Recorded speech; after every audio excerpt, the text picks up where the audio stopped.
আসসালামু আলাইকুম, কেমন আছেন সবাই? আশা করি ভালো আছেন। আজকের ভিডিও নাটোর উত্তরা গণভবন এবং মিনি কক্সবাজার পাটুল। তো আমরা প্রথমে রাজশাহী থেকে একটা হাইস ভাড়া করে সকাল 8:30 নাগাদ রওনা দিয়েছিলাম। তারপরে আমরা সকালে নাস্তাটা করেছিলাম নাটোর গিয়ে। সেখানে নাস্তা করে আমরা ঢুকে পড়েছিলাম উত্তরা গণভবনে। উত্তরা গণভবনের গেটে প্রথমে আপনারা দেখলেন, তো সেখান থেকে আমি আপনাদের পুরো ভিডিওটা দেখাচ্ছি। আর এই যে একটা মাঠ, এগুলো হচ্ছে রানীর ভবন। তবে গণভবনটা আমার বেশ ভালো লেগেছে। আমরা যেরকম মোটরে পানি তুলি সেই সময়েও যে এরকম সিস্টেম ছিল, এটা দেখে আমি আরও বেশি অবাক হয়েছি। তো প্রত্যেকটা ভিউ আমার কাছে খুব ভালো লেগেছে, এত সুন্দর এবং পরিপাটি ছিল। আর এর মধ্যে একটা মিনি চিড়িয়াখানা ছিল, সেটা আমার আরও বেশি ভালো লেগেছে। সেখানে অনেকগুলো হরিণ ছিল, খরগোশ ছিল, বানর ছিল, ময়ূর ছিল, কবুতর ছিল, যা আপনাদের ভিডিওর মাধ্যমে দেখানোর চেষ্টা করছি। সবাই কিন্তু ছবি তোলা এবং ভিডিও করা নিয়ে ব্যস্ত ছিল। আর হ্যাঁ, আমরা গিয়েছিলাম 11 জন, 12 সিটের গাড়ি ছিল আমাদের, আমরা 11 জন গেছিলাম। ময়ূরটা আমার বেশ ভালো লাগছিল। আর হ্যাঁ, গণভবনের ভিতরে যে পুকুরটা, সেখানে একটা স্বস্তির বাতাস। এগুলো হচ্ছে গেন্দাপোষ এবং খরগোশ।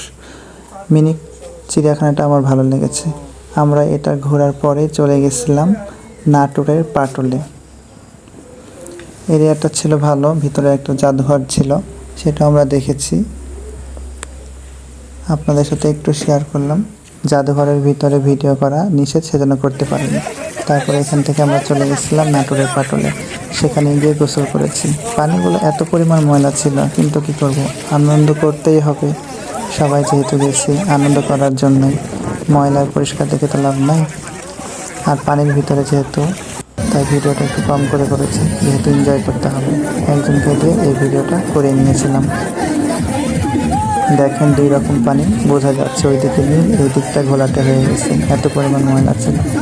তো পাশে দেখলাম নৌকাতে করে, নৌকা থেকে এসেছে এরা, বক্স সহ সব কিছু নিয়ে আসছে, ব্যাপক মজা করছিল।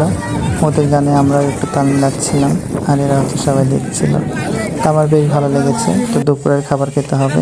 আমরা অবশ্য পাটুলের মাঝখানে যে একটা নতুন রেস্টুরেন্ট হয়েছে, হোটেল প্লাস রেস্টুরেন্ট, সেখানে আমরা দুপুরের খাবারটা খেয়েছিলাম। যেহেতু ঘুরতে যাচ্ছি, রান্নাবান্নার ঝামেলা দরকার নাই, রেডিমেড খাবার খাবো, রেস্টুরেন্টের খাবার।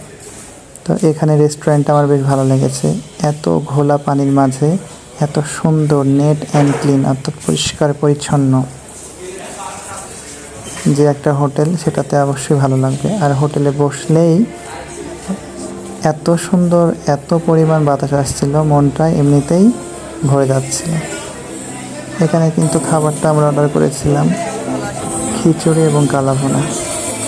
তো দামের তুলনায় খাবারটা ছিল সুস্বাদু, কিন্তু পরিমাণে কম। তা আমরা এক্সট্রাভাবে আরও অর্ডার করছিলাম। খাবারটা আপনাদের সাথে একটু ফটো শেয়ার করছি, যদিও খাবারের ভিডিও শেয়ার করা ঠিক না। এই হচ্ছে ভিডিও। তো সবাই কেমন লাগলো অবশ্যই জানাবেন। আল্লাহ হাফেজ।